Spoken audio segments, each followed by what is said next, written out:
Bun găsit, dragi pești, la bonusul lunii martie. Dragii mei, voi începe înainte în a transmite mesaje din oracolul îngerilor. Ce vor îngerii tăi să afli în această perioadă?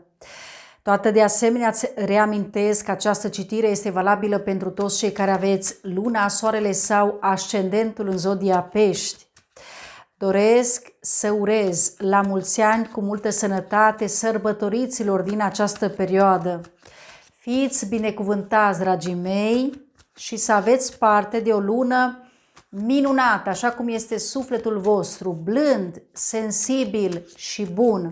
Haideți să vedem acum mesajele îngerilor la zodia pești. Rugăciunile și așteptările tale pozitive au fost auzite și împlinite. Lucrăm cu tine în privința acestei situații de când a apărut și continuăm să veghem asupra ta și a fiecărei persoane implicate. Continuă pe actuala cale și vei ajunge foarte departe. Continuă tot așa, suflet drag, este mesajul din partea îngerilor care transmit o confirmare foarte clară în fața faptului că în luna martie toate rugăciunile pe care tu le-ai înălțat la cer vor fi auzite și, bineînțeles, faptul că tu vei primi în curând răspuns. Este o lună de manifestare, este o lună prin care tu reușești să realizezi foarte multe lucruri pozitive în viața ta. Dar aici ei vorbesc și de o anumită ghidare pe care tu o primești în anumite situații pe care tu le trăiești în prezent. Ei veghează asupra ta și asupra persoanelor, bineînțeles, implicate în situația actuală și, bineînțeles, este foarte bine să nu te întorci din drum, pentru că vei ajunge foarte departe cu tot ceea ce tu ești sau cu tot ceea ce tu faci în acest moment. Pentru că aici vorbim despre suflete care voi sunteți foarte, foarte perseverente, sunteți persoane foarte active și extrem de muncitoare. Iar acum, suflete dragi, să vedem cu vibrația tarotului Illuminati ce anume te așteaptă la nivel energetic, pentru că simt în momentul în care transmit această citire o ușurare, simt așa ca și cum totul devine mult mai ușor, totul devine mult mai lejer. Nu este vorba despre energia mea, este vorba despre tine. Pachetul este pregătit, iar acum să vedem primele mesaje. Prima carte cu care, bineînțeles, începem această perioadă vine să reprezinte semnul tău zodiacal. Este vorba despre 7 de cupe.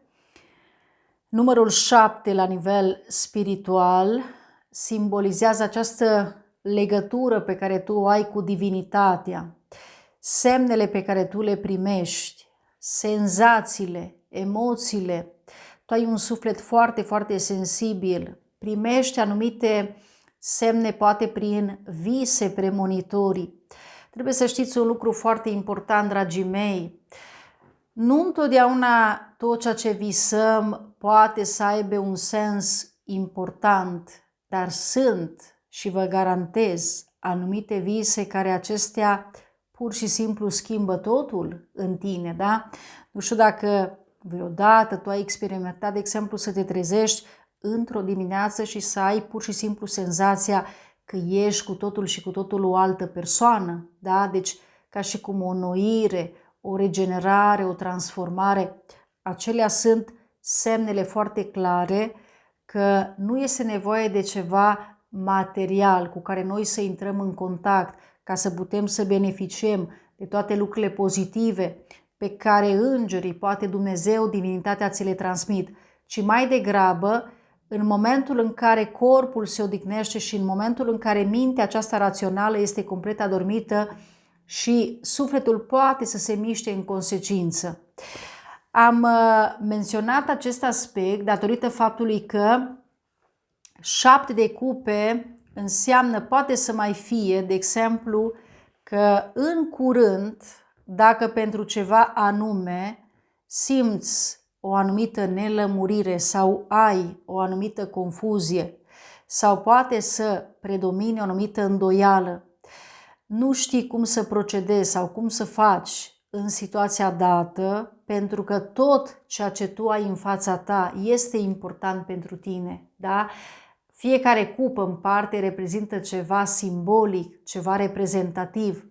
Trebuie să te anunț, suflet drag, că această carte spune în curând vei reuși să conștientizezi, în curând vei ieși din această stare, întocmai prin semnele pe care tu le primești.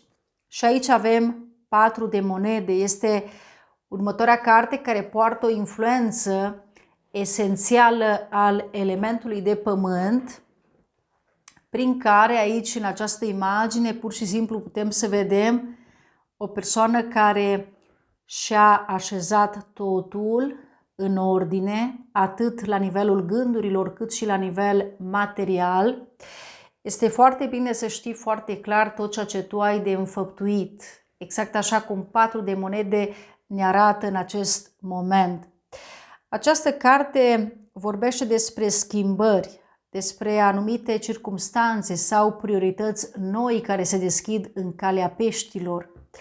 4 de monede este și necesitatea de a gândi strategic.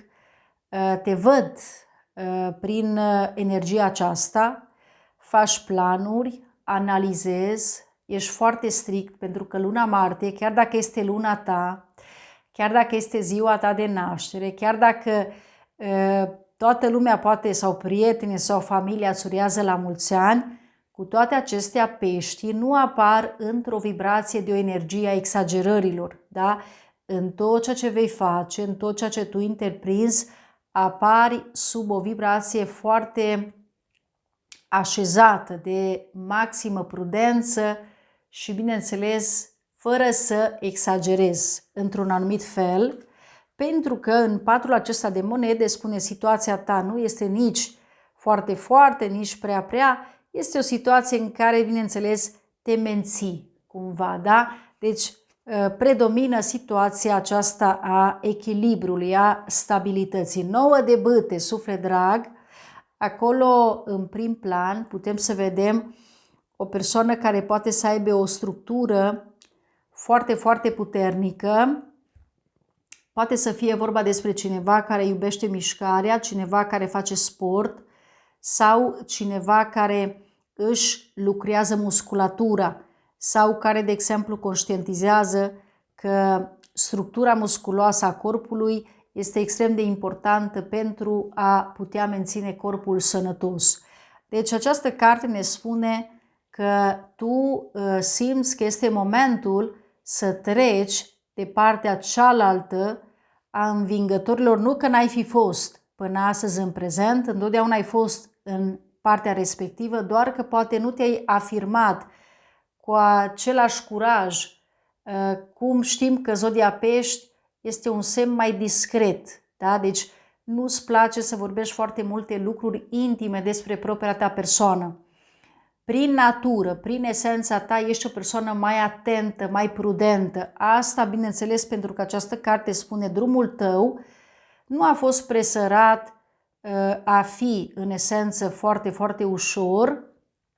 Ai purtat anumite greutăți de care în următoarea perioadă reușești să le lași în urma ta, reușești să le debarasezi, dar unica diferență face că de această dată vei fi o persoană mult mai puternică, da? Pentru că aici tresaltă sau iese la iveală în tocmai acea forță lăuntrică pe care tu ai și îți permiți în esență să fii tu însuți.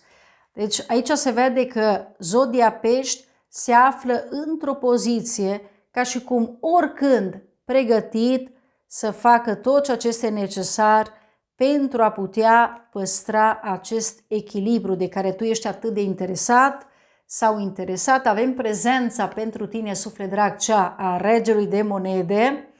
În esență, această carte ne vorbește despre progres, schimbările prin care tu treci în această perioadă. Este o carte care materializează în esență prin acțiunile tale, poate prin deciziile pe care tu le iei, intrând în contact sau având legătură în luna aceasta cu regele de monede, după cum poți observa acolo în imagine, acesta susține o monedă în mâinile sale sau în brațele sale, ceea ce simbolizează că este ceva ce tu poate ai de oferit lumii, da? O anumită cunoaștere, poate să fie vorba despre un anumit talent pe care tu îl ai și de care tu devii foarte conștient. Mai este văzut această carte precum cartea celui care tot ceea ce face sau tot ceea ce atinge se transformă într-un mare succes. Sub o forță, sub o putere, sub o manifestare transformatoare, după cum putem observa, cu o bază mult mai clară, mult mai stabilă din mult mai multe puncte de vedere. Prezența, suflet drag, cea a regelui de monede în această conexiune vorbește în general de persoane mature, persoane pregătite, persoane foarte bine pregătite la nivel profesional cu care tu intri în contact sau cu care tu poți să rezonezi, sau mai poate să mai fie inclusiv propria ta vibrație. Și după care avem 9 de cupe, rămâi satisfăcut, extrem de recunoscător pentru tot ceea ce ți se întâmplă în această perioadă în viața ta. Fiecare cupă cu care tu conectezi în spatele tău reprezintă ceva ce tu ai reușit să bifezi, succesul tău, sub o poziție înaltă, superioară. Aceste cupe pe care tu le vezi în imagine, ele reprezintă dorințele tale, ele reprezintă poziția ta și, bineînțeles, este o carte care ne vorbește despre o stare de mulțumire, recunoștință. O persoană care se vede foarte, foarte pozitivă și extrem de puternică, pentru că această poziție reflectă schimbarea, poate să reflecte frumusețea, schimbările prin care tu treci, dragostea vieții tale, poate să fie vorba despre tine. Cu siguranță, în planul tău personal, această carte spune că tu vei reuși să clarifici ceva care pentru tine va fi extrem de esențial, pentru că aici vedem o persoană care se simte foarte, foarte confortabil și extrem de comod în situația în care este, în care se regăsește și în regele acesta de monede împreună cu 6 de cupe. Wow, această carte, suflet drag, vorbește despre tine, vorbește despre tot ceea ce va însemna pentru tine luna martie. Fie poate să fie vorba că luna martie, fie poate revezi sau reflectă o conexiune a trecutului, revezi o persoană din trecutul tău, da? Poate să fie și acest aspect, o întâlnire, o situație care îți dă posibilitatea ca să poți să îți vindeci sufletul tău sau poate rănile tale sufletești, trecând printr-o etapă de înnoire. Și aici avem conexiunea între tine și un suflet pereche. Deci aici avem o combinație foarte importantă la zodia Pești, care reflectă foarte clar faptul că oricât de mult te-ai gândit sau oricât de mult ai analiza în prezent, la urmă vei fi condus spre această vibrație al cupelor, care acestea pot să însemne lucruri care se vor petrece și care îți vor aduce satisfacție, bucurie, recunoaștere, pentru că sunt foarte sigură că, pe de altă parte, prin energia noului de cupe împreună cu 6 de cupe, aici, la nivel personal, ceva se întâmplă în viața ta, se întâmplă ceva în energia ta, în gândurile tale, pentru că aici poate să fie vorba de o resetare completă a priorităților sau poate chiar a modului cum tu trăiești sau poate a modului cum vezi lucrurile, ceea ce, bineînțeles, te va conecta în esență cu legături mai bune, cu legături mult mai sănătoase, mult mai reale, energice. Și atunci când rămânem doar cu 6 de cupe, este văzută precum cartea celor care, ca și cum tot ceea ce mie mi se întâmplă, nu a fost așa ceva care a trebuit să fie, adică a fost ceva care pare că ar fi fost pregătit, ca și cum ar fi fost ceva programat. Exact așa indică această carte pentru tine, da? Deci tot ceea ce tu, începând din luna martie, vei trăi în 6 de cupe, este ceva ce practic, ca și cum poți să iei, că ar fi fost scris în cartea vieții tale, pe calea vieții tale, da? Trebuie doar atât tu să îți manifesti rolul. Suflete dragi, facem în acest moment o deschidere cu oracolul îngerilor, răspunsurile îngerilor pentru tine, să vedem ce anume doresc aceștia să transmită în continuare. Cu siguranță ceva esențial de care sufletul tău are în acest moment mare nevoie să știe. Aici putem să avem pești care poate la nivel profesional este sau te afli în momentul acela în care îți alegi o nouă destinație. Poate să fie vorba despre o nouă cale care în curând se va deschide cu siguranță pe calea ta. Deci, dacă se întâmplă asta, suflet drag, nu trebuie absolut deloc să îți faci griji, pentru că aici vine asupra necesității sau, dacă tu îți dorești, o alegere care te poate conduce spre o nouă direcție, spune această energie a îngerilor. Îngerii știu ce știu, îngerii sunt mereu foarte alerți, sunt foarte prezenți în viețile noastre. Ei sunt și foarte așa glumeți uneori cu noi, pentru că ei nu iau totul atât de în serios cum îl luăm noi. Îngerii, ei sunt bucuroși, sunt fericiți, sunt jucăuși, da? Deci ei ne prezintă latura aceasta sensibilă, frumoasă a vieții. Și ei vreau să spună că orice ai alege, important este să fii condus spre o nouă direcție, care în acest moment îți servește foarte mult ție, suflet drag. Aceștia spun însănătoșire. Putem să vedem aici foarte clar că a apărut la unele semne zodiacale, văd că îți cade și ție mesajul lor, ceva legat de sănătate, ceva legat de corpul tău, ceva legat de ceea ce tu trebuie să înțelegi. Da? Deci însănătoșire. Este un lucru foarte bun, poate vei avea sentimente mai bune și aici cartea aceasta spune credința va fi extrem de importantă. Deci în ceea ce tu faci sau în ceea ce tu intenționezi să faci sau să creezi în viața ta, este foarte esențial să crezi în asta. Dragii mei, facem o deschidere cu oracolul cristalelor de apă. Îți voi oferi și cristalul tău de apă pentru luna aceasta, luna martie. Din oracolul lui Masaru Emoto, un cercetător japonez care a făcut anumite experimente în laboratorul său împreună cu alte suflete și au pus anumite cuvinte și au rămas foarte surprinși de faptul că ei au văzut că cuvintele rostite, cum de exemplu cuvântul iubire și mulțumiri, sub vibrația a energiei putere, vine să formeze acest cristal prețios, ceea ce înseamnă că materia are o inteligență și că apa vibrează foarte înalt, în special cu cuvintele pe care noi le rostim. Și când bei un pahar cu apă, mulțumește și transmite iubire acelei ape.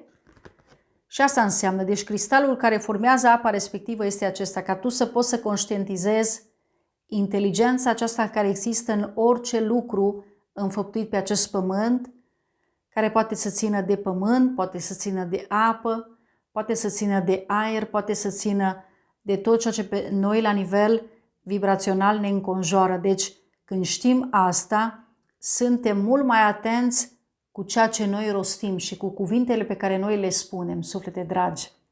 Am ajuns la finalul acestui bonus al lunii martie, la mulți ani încă o dată, multă sănătate, multe bucurii și tot ceea ce tu îți dorești să se împlinească.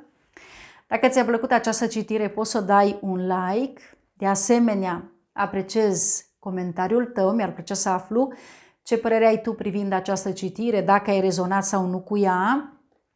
Abonează-te, este esențial să apeși clopoțelul pentru a primi notificări sau alătură-te ca membrul canalului dacă poți, bineînțeles, și ai posibilitate. Vă iubesc, dragii mei, vă îmbrățișez pe fiecare în parte și să ne vedem cu bine la o nouă citire. Numai bine, dragii mei!